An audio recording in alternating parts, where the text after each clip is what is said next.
François Beaumont, 1925-2025, une année avec Howard Phillips Lovecraft, et dans cette année, une semaine que j'ai dit exceptionnelle parce que d'elle est partie l'intuition de ce projet. Il fallait aller à sa rencontre, d'où redoublement un petit peu de trac et de stress pour moi, ce qui ne veut pas dire qu'on n'a rien travailler.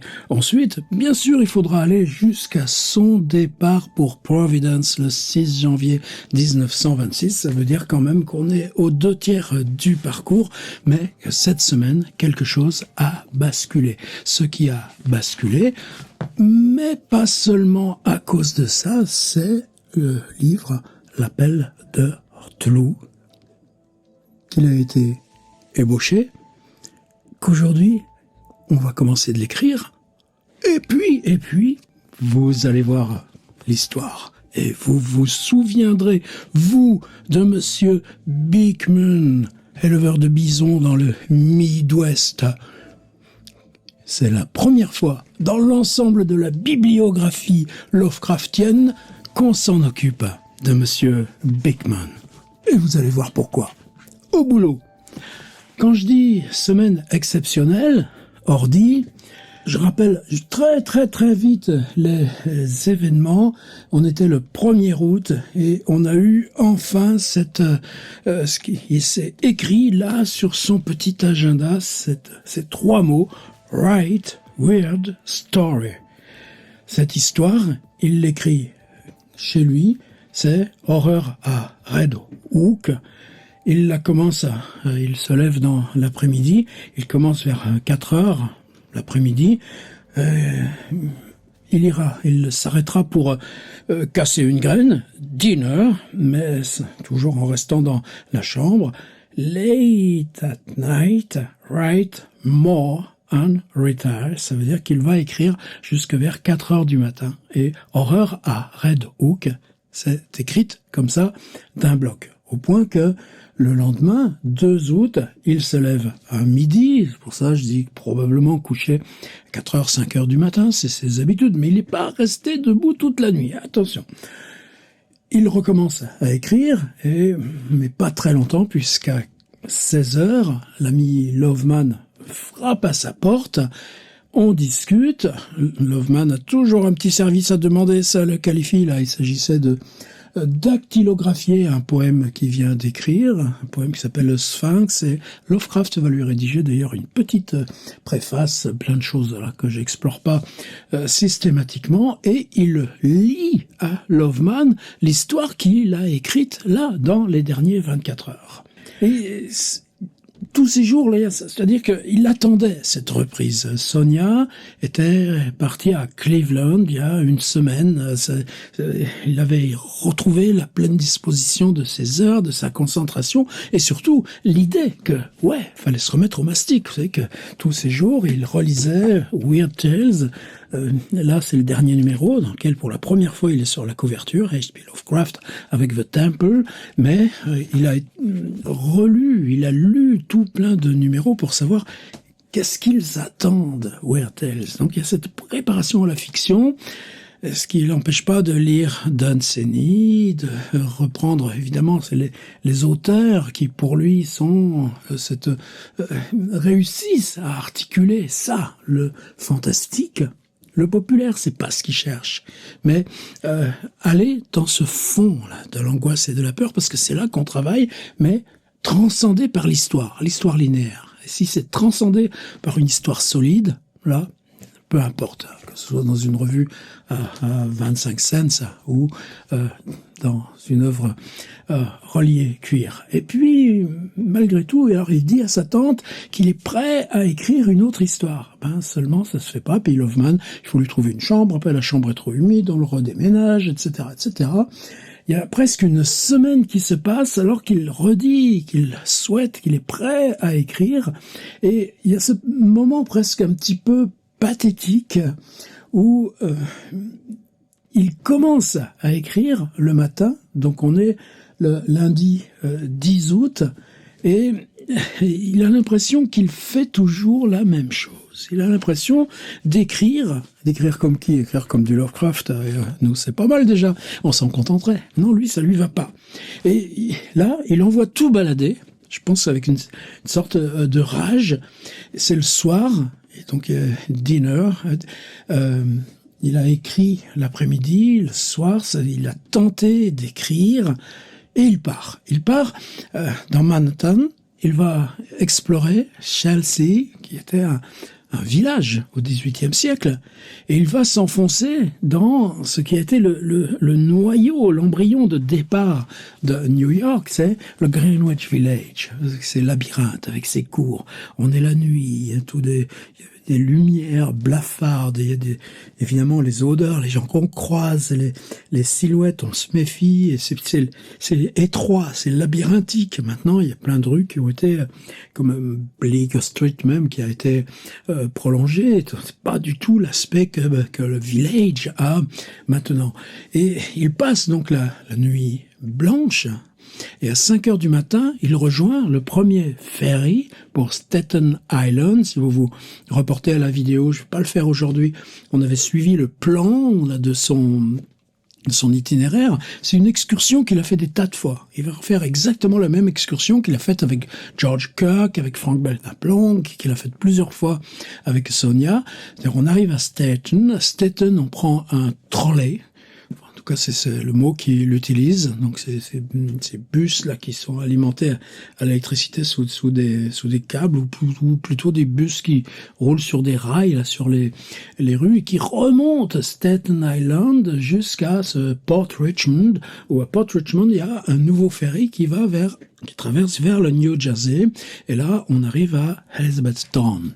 Alors, cette Elizabeth, comme on dit tout simplement, c'est une ville qui est chère à lui et Sonia, où ils ont même pensé que dans ce contexte un peu colonial, presque encore rural, ils pourraient habiter, voire pourquoi pas acheter un terrain, même s'ils ont pris une option d'achat de terrain, mais de l'autre côté, à Manhattan Nord, à Yonkers.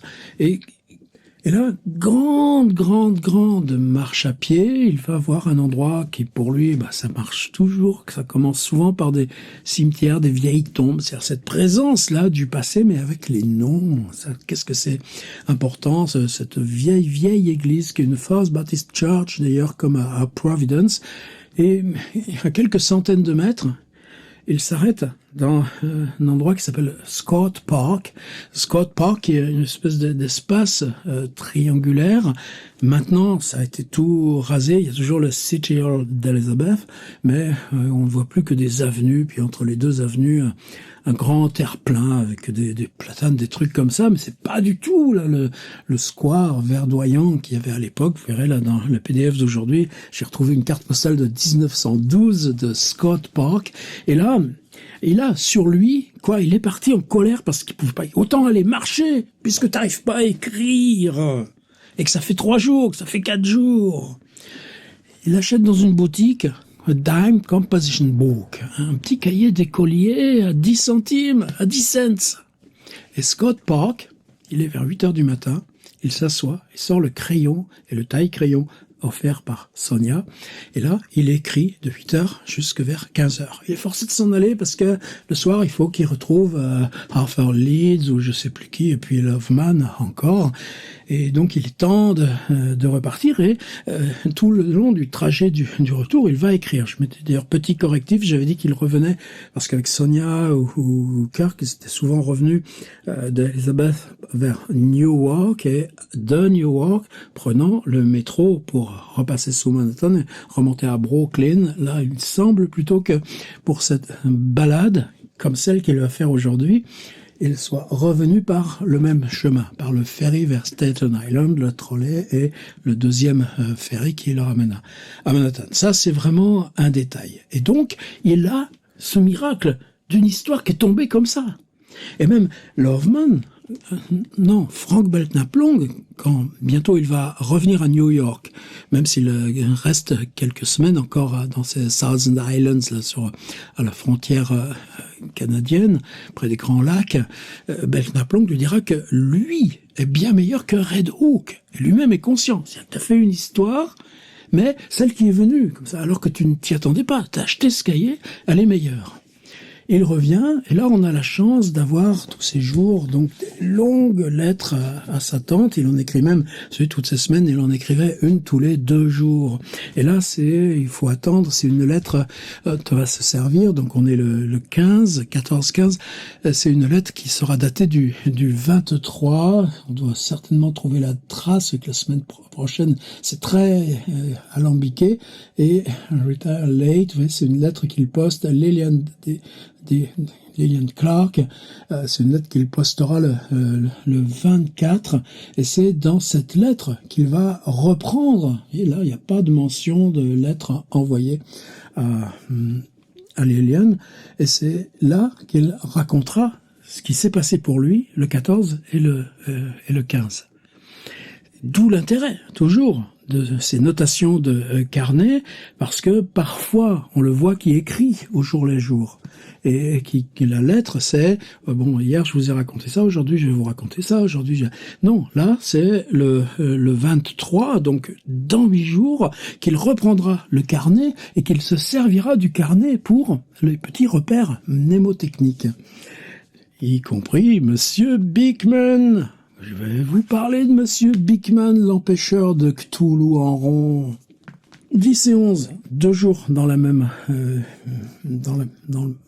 la même incise du carnet, et 12-13, on recommence. Alors là, toujours les mercredis, c'est la réunion hebdomadaire avec Kleiner, Morton qui est beaucoup à New York en ce moment, le musée de Patterson doit être fermé. Une fois c'est McNeil, une fois c'est Leeds, mais les autres sont absents. Il semble que Loveman, qui est revenu à New York, se garde bien de revenir voir les vieilles barbes du Kalem Club. D'ailleurs, lui est beaucoup plus proche de Hart Crane, en tout cas puis il cherche du boulot, il n'a pas le goût là de discuter en pleine nuit. Et McNeil s'en va à minuit 20, et puis eux, ils discutent jusqu'à 4 heures du mat. Ils discutent de Patterson, ils vont rediscuter du process Scopes, là, sur l'évolution. Bon, on cause politique, on cause littérature, Et là, un événement considérable aussi, c'est-à-dire que à 4 heures du matin, la réunion se finit, mais stay up. C'est-à-dire qu'il décide de passer la nuit blanche. Il est revenu Clinton Street au 169, et il parlait déjà ces jours-ci de ce thème d'histoire. Et leur vidéo, la dernière, c'est une note dans le Commonplace Book de 1919. Et cette note, maintenant dans le Commonplace Book, elle est toujours là. C'est une longue note avec l'histoire là, de la sculpture vue en rêve. Et quand l'étudiant là, des Beaux-Arts la réalise en anglaise, il reproduit des écritures qu'il a vues en rêve. Et il la porte là au directeur du musée pour dire « Mais qu'est-ce que c'est ça ?» Et tout commence donc l'appel d'Cthulhu.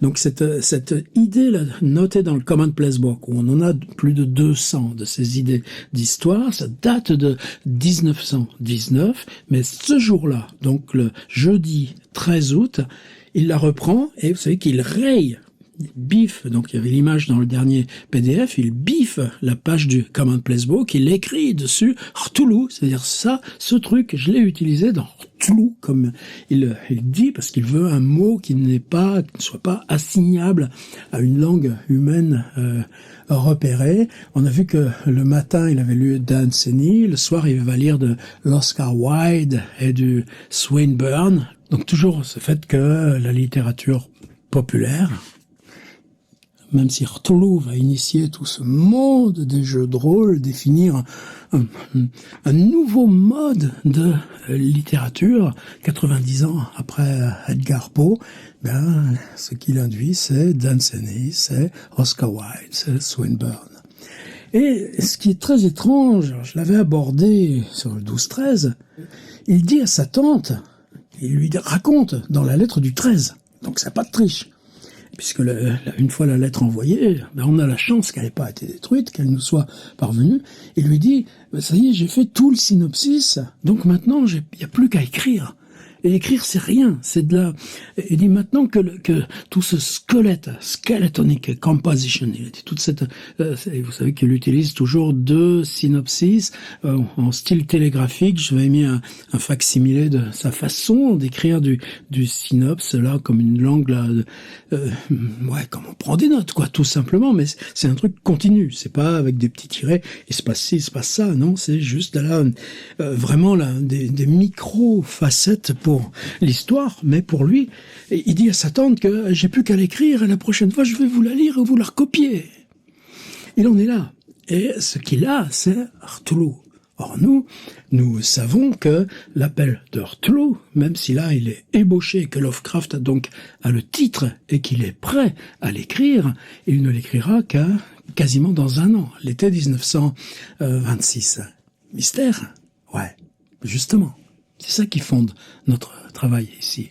Alors le premier réflexe de Lovecraft, ce sera ça. C'est-à-dire, il y a eu ce miracle. Je suis parti à pied à Scott Park, à Elizabeth. J'ai passé la nuit blanche avant pour être plein d'impressions, de sensations, être dans ce mouvement. Peut-être même que la fatigue corporelle, ça peut contribuer. Eh bien, je recommence. Et ce 14, alors dans la journée, alors ils retrouvent Loveman encore et toujours, ils vont à la brasserie, la cafétéria, le Tiffany, et le soir, ils parlent de lui à la 3e personne, HPL, stay up. Ça veut dire que quand c'est le Lovecraft qui écrit, on écrit à la 3e personne. L'auteur, moi, décide de passer une nuit blanche. Mais ces moments où il parle de lui à la 3e personne, c'est toujours aussi des moments qu'on peut distinguer, repérer avec précision dans le carnet 1925. Et il refait la même chose, c'est-à-dire qu'il repart dans Greenwich Village et par contre, il emmène with pad and pencil. C'est-à-dire que la dernière fois, il avait ce crayon offert par Sonia, il a fallu qu'il emmène un cahier. Là, il a son écritoire. Et on la connaît, l'écritoire de Lovecraft. C'est une sorte comme ça, là, c'est ce format. Et à l'intérieur, il y a des enveloppes, il y a du papier à lettres. Là, il emmène son écritoire, c'est-à-dire que tu peux t'asseoir n'importe où, tu la mets sur tes genoux, et tu as ta bouteille d'encre, et puis, dedans, il a les notes de son scénario. Qu'il utilise du papier que lui a offert George Kirk. George Kirk avait fait imprimer pour lui du papier à lettres. Il avait fait imprimer du papier à lettres à Cleveland. Il a recommencé à New York avec l'adresse de Clinton Street, mais maintenant il a sa propre librairie en Manhattan. Il est en train il va incessamment l'ouvrir. Là, pour l'instant, c'est encore avec la librairie de Sarah et Martin Kamin, mais il n'a plus besoin. Il lui a fait cadeau de son vieux papier à lettres. Et c'est sur Lovecraft le renverse, le retourne, c'est donc toujours sur le verso qu'on a George Kirk à l'envers. Il emmène ses notes sur Cthulhu. Greenwich Village toute la nuit, et à 5h du matin, il est encore dans le premier ferry. Et de nouveau, il voit le soleil se lever quand il arrive à Elizabethville. Alors ensuite, c'est variante, c'est-à-dire qu'il s'en va voir un monument qui s'appelle Liberty Hall, grand monument historique de grands moments dans la guerre d'indépendance. Il passe voir un village historique aussi qui s'appelle Connecticut Farms, et de Liberty Hall et Connecticut Farms, il marche, alors il reprend un bus qui le ramène à Elizabeth. Alors là, du coup, on est dans la pleine journée. C'est pas du tout, là, les 8h du matin, comme lorsqu'il s'était agi d'écrire lui. Il revient à Elizabeth et il marche 6 miles. 6 miles, ça fait 9 kilomètres pour voir un hameau qui s'appelle Rahway. Alors tout ça, on va retrouver ça dans les cartes postales. Il reviendra en bus. Par contre, alors combien il a fait de kilomètres? 24, 25, et puis il reviendra par Staten. Alors, c'est loupé, l'écriture de Cthulhu. C'est là où vous allez voir Monsieur Bickman. Mais c'est presque naïf. Tu te dis, c'est passé ça, alors cette fois j'y vais avec mon écritoire et je fais la même chose. Alors mon PDF, donc j'ai repris le fac similé, j'ai remis ici, alors là, par exemple, c'est ce petit patelin de Rahway avec ses petites maisons coloniales, ce truc très à l'écart, c'est des cartes postales vintage de 1920. On a la chance d'avoir toute cette matière à volonté. J'ai toujours mon petit rituel de traduire un article de New York Times. C'est très curieux, c'est une expérience qu'on fait. On prend des étudiants, on paye des étudiants de 19 ans, 6 garçons, 6 filles, ou 4 de chaque, je sais plus, 6 de chaque. Et on les prive de sommeil et on examine ce qui se passe. Il y a un creepypasta qui s'appelle Expérience russe sur le sommeil. Moi, j'ai mis le lien dans... Il suffit de chercher dans Tiers Livre pour ce truc qui a inauguré la tradition du creepypasta. Voici donc la Livingston Mansion. Là, ce qu'il nous raconte, c'est rigolo, c'est que on peut pas la visiter. Alors, lui, qu'est-ce qu'il fait? Il monte sur le talus pour voir par-dessus. Les habitants du quartier, même si ce monsieur en costume et chapeau de paille, il présente bien, ça va pas leur plaire, quelqu'un qui monte comme ça sur les talus pour voir par-dessus les haies. Voici la... je sais plus quel lodge de Union dans le New Jersey, qui est un endroit où il passe aussi, dans cette petite église. Et voici ce qu'il écrit à sa tante. Rencontrant ici et là des pâtures sauvages, des fermes anciennes, des bosquets vénérables, des arcades d'arbres noueux qui donnaient un aspect étrange et lointain au paysage pittoresque. Je raconterai un jour ces choses-là dans un récit. Arrivé à Roselle Park, une banlieue prospère, j'ai pris le bus pour revenir vers Elizabeth et repris immédiatement une promenade de 6 miles le long de la route de Rahway à la recherche d'un certain vieux manoir géorgien et d'une taverne décrit dans le guide. Je ne les ai pas trouvés, ils ont dû être démolis depuis la parution en 1914 de mon livre. Mais j'ai continué jusqu'à Rahway, j'ai trouvé cette dernière, etc. Enfin, prenant l'omnibus pour revenir à Elizabethtown, je m'installais comme le mardi à Scott Park, commençant ce récit d'horreur que j'avais en tête.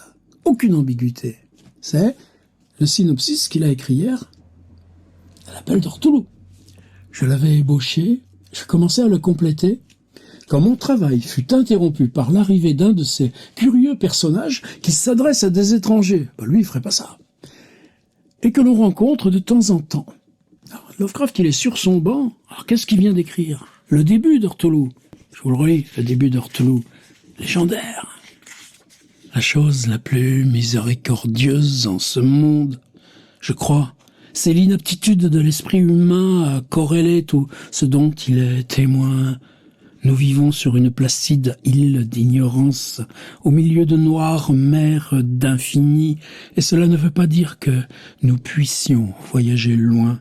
Les sciences, chacune attelée à sa propre direction, nous ont jusqu'ici peu fait de tort, mais rassembler nos connaissances dissociées nous ouvrira de si terrifiants horizons de réalité et la considération de notre effrayante position ici-bas, que soit nous deviendrons fous de la révélation, soit nous enfuirons la lumière mortelle dans la paix et la sécurité d'une nouvelle ère d'obscurité. T'es en train d'écrire ça. T'es là, t'es dans ton écritoire, t'es sur le banc, et à côté de toi, un monsieur du Midwest,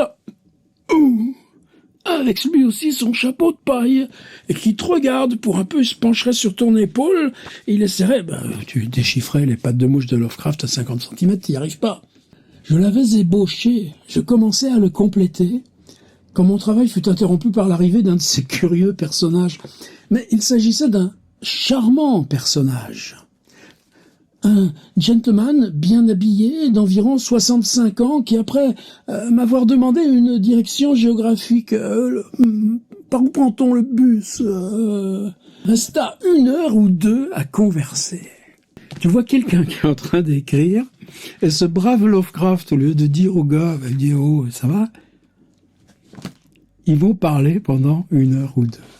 Alors, il s'agissait de Monsieur Van Beekman, de vieille souche hollandaise, bien que résident dans le Midwest, venu rendre visite à ses enfants, mariés à New York et dans les environs. Nous sommes charmés de l'apprendre. Il avait cherché une pension à l'abri du bruit et des influences étrangères.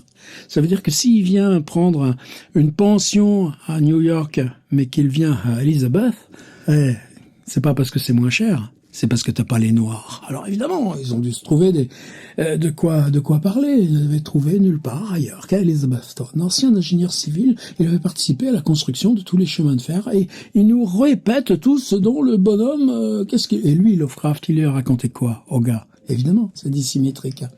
Il avait participé à la sélection des bisons dont descend le troupeau actuel du jardin zoologique du Bronx et rédigé un rapport sur l'état et la répartition de la postérité de ces animaux. Alors bien sûr, Lovecraft, le zoo du Bronx, il l'adore. Ça reste encore un des zoos les plus grands du monde, avec Beauval tout à côté d'ici.